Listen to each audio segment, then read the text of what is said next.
The last drafting guide was supposed to be the last one of Season 1, but now it's looking like the one after this is going to end up being the last one of Season 1, since OB68 is the update that's going to bring us Season 2. This is going to be our last update with the bound system though. After this, the meta is going to be different without a doubt.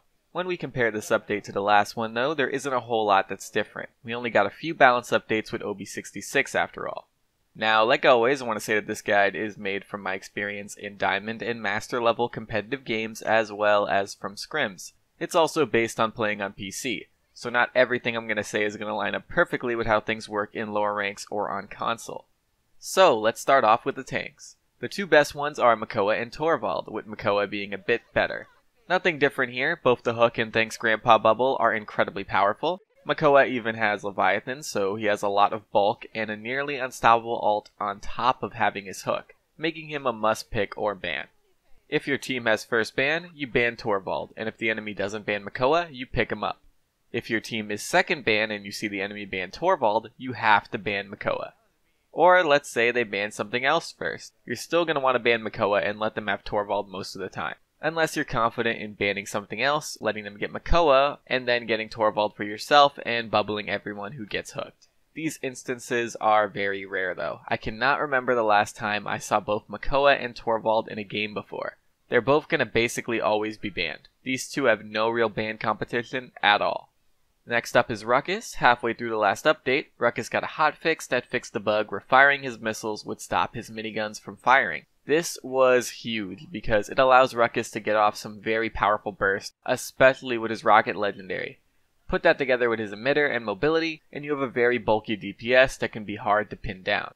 As far as first picks go, Ruckus is never a bad option. Out of the 3 DPS tanks, he's the best at pumping out DPS. Then there's Ashe and Inara. Ashe is another DPS tank.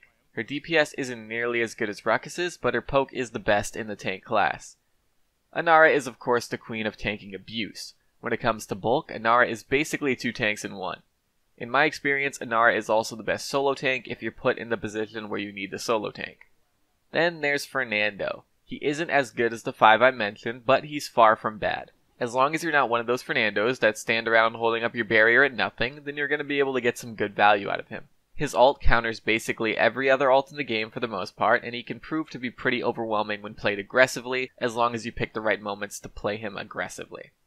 Now for the bottom of the barrel, Barrack and Terminus. Barrack is another DPS tank, but Ruckus and Ashe are so much better at it, and they aren't hard countered by area denial. As for Terminus, I'd say he's a bit better than Barrack for the most part, but he isn't going to be able to do a whole lot. He doesn't have the bulk to back up his melee playstyle anymore. The enemy would have to ignore Term and his healer for him to have any real big impact. So what I'm saying is, don't pick these two unless you absolutely have to. There's only 2 bans right now, so you're never going to have to pick them. Next season is a different story though, because of quad bans, but we'll cross that bridge when we get to it. Now let's move on to damage. The best 2 in my opinion are Bomb King and Victor. Bomb King of course greatly rewards skill, at least most of the time. If you're a good BK, then you're going to be 2-hitting flanks, melting tanks, and being a big AoE nightmare for the enemy team. On top of that, there aren't really many comps or maps that BK doesn't work on. As for Victor, Cassie got nerfed and fell off the top of the meta while he didn't get messed with. He is a very easy character to play, and his grenade legendary adds incredible value to his character with basically no effort required from the user. The legendary allows him to both get out a steady stream of direct damage with his rifle, as well as incredible AoE damage with his grenade. All that damage is going to net him constant ults, and all that together is just a lot of pressure on the enemy team. Then there's the snipers. Kinessa and Strix are both really good right now, outside of maps like Bright Marsh and Jaguar Falls that is. Kinessa's instant escape with reposition and Strix's 1v1 capabilities with his flare legendary just make it difficult for flanks to effectively deal with them. The best way of dealing with them right now is to outpoke them, and that can prove difficult to do against snipers. Then when it comes to maps like Timbermill and Frozengard, getting one of these 2 on your team is a must, and if you get both on those maps, then you're definitely going to be able to put a lot of pressure on the enemy team and greatly limit where they can fight from, because they're not going to want to stand in your line of sight. And on those maps, practically everywhere is your line of sight. Now let's talk Cassie, Leon, and Xiaolin. All 3 are good picks, and it's hard for me to really say any one of these are better than the other. They all have great poke and burst, and are able to deal with flanks well. Come to think of it, every character I've brought up so far deals with flanks well. Wonder why flanks are so weak right now. Anyway, when it comes to these three, you can't really go wrong with picking them. But they are second to characters like Bomb King and Victor, and Kinessa and Strix on the 2 maps I mentioned. Now Drogos, still the second best blaster, mainly because there isn't really any competition for that spot. Drogos is good, but you need to pick him up late, because if you do it early, then the enemy is just going to get counters for him, and severely limit what he can do. When it comes to maps, don't pick him on Timbermill or Frozen Guard ever, and try to get him on Frog Isle, after Victor that is. On to Tyra. Tyra has always been in a special spot to me. Not a bad character like most people think, but not a good enough one to really stand out. Tyra can work well, but it's safer to get the other DPS characters. I think Tyra really works well against any tank, but I'd say Ruckus more so because Burn Monster takes away his mobility, and that's half of what makes him a good character. Okay, so now Willow and Vivian. You're never going to want to pick these two. They're outclassed in pretty much every way. The things that make them stand out are Dead Zone and Sapper rounds, but those two things aren't powerful enough to compensate for how weak they are in every other area compared to their superiors. Moving on to supports, Maldamba and Cirrus are the only 2 main healers in the game right now. If you're running a single healer, it has to be one of these 2. They are the only ones that can pull off solo healing every time.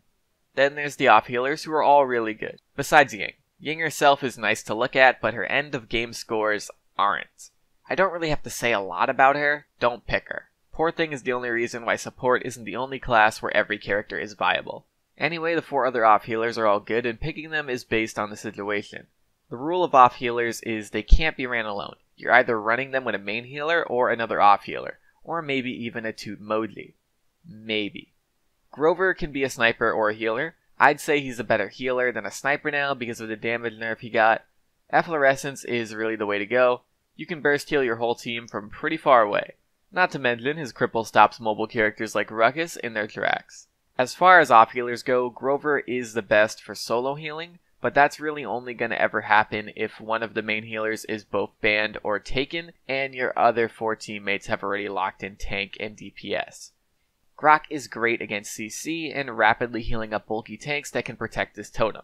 Totemic Ward is really the only reason you would pick Grok though. Maelstrom is good, but outside of maps like Frog Isle and Ice Mines, I wouldn't pick it over Totemic. And even then, the enemy has to not be running much CC for me to justify picking Maelstrom over Totemic. Genos is good for pocketing a DPS. He can buff them up with Luminary while healing them at the same time. His Void Grip can also make it incredibly easy for that DPS to pick up a kill. Pip is good as a pseudo blaster. He gets countered by Rizzo quite a bit, but it doesn't really affect his damage output. From what I've seen, Catalyst is time-based and not slow duration-based, so Rizzo isn't going to stop him from getting 3 bonus damage flasks off. Now on to Flank, the most disappointing class. They're making progress though, guys. There's 4 good flanks in the class at least. The best flanks are Moji, Xin, Talus, and Buck, in that order. Moji's stealth buffs have made her pretty powerful. Toot offers her and her team an additional source of healing and a speed bonus. Scamper's low cooldown also makes it so Toot can be used pretty often. And since her barrier now cleanses and blocks Caught, Moji can easily be healed up back to full during its duration. I talked about her buffs in a prior video, and I wasn't positive if they'd make her good in comp or if they'd be enough in general. I'm happy to say that they did make her good in comp, and they are enough in general. Moji is in a good spot right now. Her sustain and damage are really good, but it's balanced out by her massive hitbox. One mistake and the poor little bunny is a goner. As for Xin, he's good for pretty much the same reasons as Moji is. His Billow allows him to escape and be healed back up to full without having to worry about Caught. His damage and poke with Yomi is also pretty phenomenal. I'd honestly put him on the same level as Moji. Deciding between the two demands on if you value damage or poke more, or speed and sustain more. On to Talus and Buck. They did receive nerfs, but they were pretty minor for the most part. I'd put them right under Moji and Xin. Then there's Maeve and Lex. I think these two are good, but they're outclassed. Maeve needs many of her nerfs undone to be considered a great flank, and Lex needs something different entirely. Not so positive on what though, outside of reverting him back to a slow fire rate. You could pick these two, but there's really no reason to, and that's coming from somebody who really enjoys Maeve. Then there's Andro, Eevee, and Sky. Do I really even have to explain it? Can't I just say don't pick them and move on? Some people hate it when I do that though. Whatever, I'll be quick. Andro, Bound Mode. Eevee, Bugs. Sky, Illuminate. There. That's all of the reason any of you really need as to why you should never pick these 3 in any situation, ever. Okay, so that's everyone, right? I always get paranoid that I forget somebody. Anyway, that's the drafting guide. What do you guys think? Any varying opinions that aren't ludicrous, like Moji should be banned every time? Let me know in the comments below. And that's pretty much it, guys. I want to thank you all for watching. I very much appreciate it, and I'm going to see you guys later. Bye!